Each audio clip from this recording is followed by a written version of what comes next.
Hey y'all, Bill Quirk with the Defensive Training Group and Big Daddy Unlimited here today to do a quick video talking about my new Big Daddy Unlimited Pro plate carrier.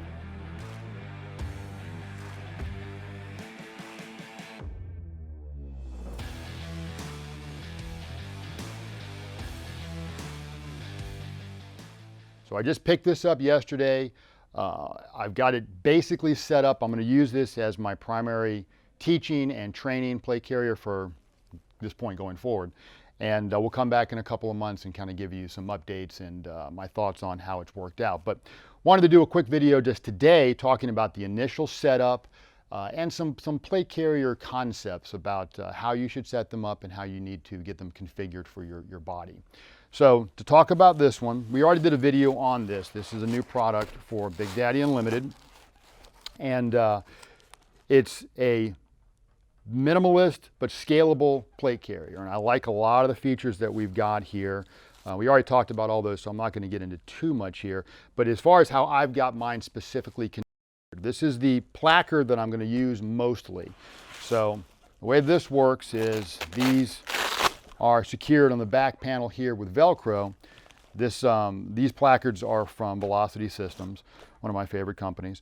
And I've got a second one here that I'll talk about in a second. This is the standard configuration that I'm going to use, and it gives me 2 reloads for my handgun and then a carbine reload. And remember, I'm a lefty, so this is set up in what is called a Primac, or a primary magazine angled carrier, which allows me to come in at an angle, access the magazine, and then insert it into the weapon. A little bit more ergonomic than trying to come straight in and pull it straight out.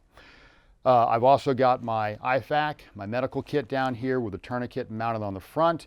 This gives me bilateral access. I can always access the tourniquet with either hand in any position that I may find myself. So don't have a whole lot of stuff on here, and that's the first concept that I want to talk about when it comes to plate carrier setup.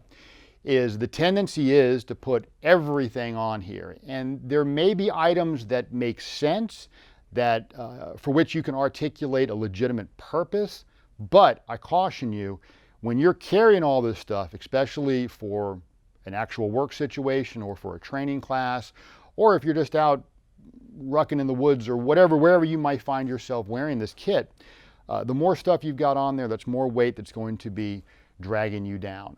So be very specific and think very carefully before you start putting stuff onto the plate carrier. Multi-tools, flashlights, more ammunition, all of that may have a purpose, but it's also going to add weight. Got to be very specific about that. So in this case, I've only got the minimal stuff that I'm going to need generally when I'm teaching or when I'm training. The med kit is set up for a single serve, so I've got combat gauze, chest seals, compression bandage, just basic stuff like that. I do have a couple of Band-Aids in there just in case I need them for something. And then, like I said, the tourniquet set up here. The nice thing about the placard system is you can set up multiple placards for specific purposes. So generally, I'll have 3 or 4. And I'll have one set up like this just for kind of routine stuff. I'll have one that's set up specifically for carbine classes, which will usually have 3 carbine magazines plus the angled Primac on the front. I'll have one like this one, which is set up specifically for pistol work. So I've got 3 pistol mags and then a 4th that's angled for easier access. And this is the primary one that I'll be using to reload. And then I'll also set up one for shotgun work that's configured in a way that I can mount additional shot shells. That's one problem with running the shotgun is putting your spare ammunition. It does get very heavy, but also just finding a way to keep that spare ammunition accessible to you can be a bit of a challenge. So having the placard system that you can configure to exactly what you need is certainly an advantage. When you put this on, one of the biggest mistakes that I see people make is they let it ride too low. And a lot of times, it's kind of like thigh rigs.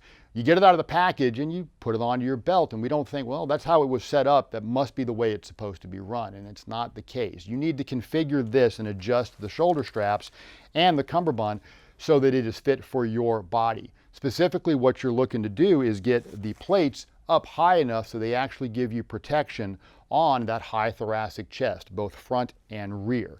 We'll see a lot of people that this is too low because it's a bit more comfortable if your chin's not bumping into it, but you're defeating the purpose of having the armor. You want to protect that chest, those vital areas. Same thing on the back. Make sure that they ride high enough so that you've got the protection where it needs to be. One of the things that I like about this particular carrier is it's not exceptionally long. And I've had other carriers that were sized a bit longer. So I've got longer legs, kind of a shorter frame. And I found that they become unwieldy and they really affect my mobility. As I bend over, as I sit down, they start bouncing off my duty belt, and they're a pain. The concept here is when you're setting up your equipment, understand that we have protection, but we also have mobility considerations, and it's a sliding scale between the two. The principle that I would harp on, and I used to harp on my guys about this, is armor gives us time to put the threat down. We're talking about real world situations here. So what stops a threat is me shooting the threat. Okay, you know, it's kind of a harsh reality, but that's what stops gunfights, me putting bullets into the bad guy. The armor gives me time and protection to allow me to do that. If I armor myself up to the point that I can't move, I'm basically a turtle, that is not necessarily going to be the best case situation, because my mobility, or lack thereof in this case, can prevent me from putting those rounds onto my bad guy. So when choosing between more armor and more mobility, be careful and think about where that sliding scale needs to be for you and your specific application. I like to have a bit more mobility if I have to choose between the two. I don't want too much armor, side panels, all this kind of stuff, because they do hinder my movement. And I'm a big guy to start, so I like to keep it as minimal as I can, still giving me good protection where I need protection. I will run the side plates on a work carrier. I don't have them on this. But I'm very mindful of that. I don't want to sacrifice too much mobility because I want more armor. Okay, so this is the Big Daddy Unlimited Pro Carrier. I'm looking forward to using this in classes and whatnot over the next several months.